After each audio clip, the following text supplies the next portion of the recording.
So what's up guys, nandito na naman ang Team Press na yung harapan nyo upang magbigay kaalaman tungkol sa fire safety o kaligtasan sa sunog.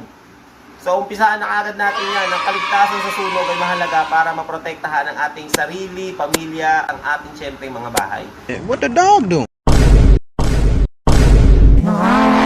Ito na, isang maikling gabay na tatakbo sa tatlong aspeto. Una, ang pag-iwas, paghahanda at ang pagtugon. Unang-una, pag-iwas. Huwag mo nang intayin pang magkasunog. Iwasan mo na agad, gawa mo na agad ng aksyon. Ang pag-iwas ay yung parang pag-aalaga sa ating kalusugan. Kapag maaga mong inaksyonan, may iwasan mo yung sakuna. Unang-una, suriin natin yung ating mga bahay.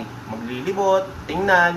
Kung may mga sira o luma ng mga kable, tanggalin yung mga saksak kapag hindi naman ginagamit at lalo na kung aalis ng bahay. Pangalawa, yung kandila at paninigarilyo.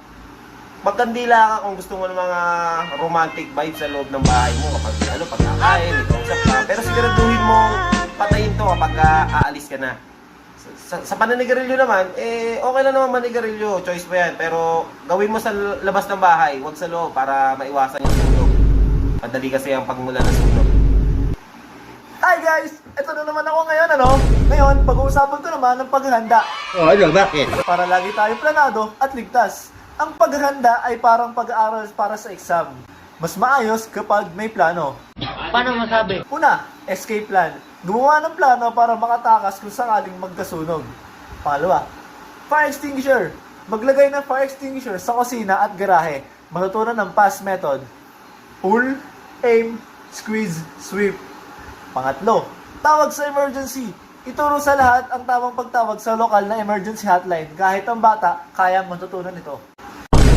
Million fans around the world!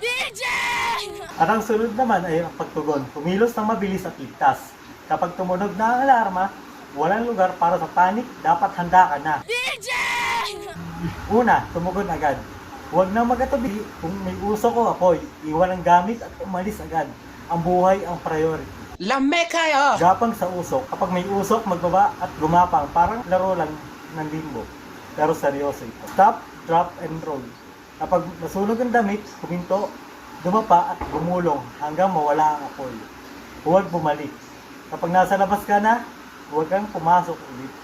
Pabayaan ang mga bumbero na gawin ang mga kanilang trabaho. Million fans around the world!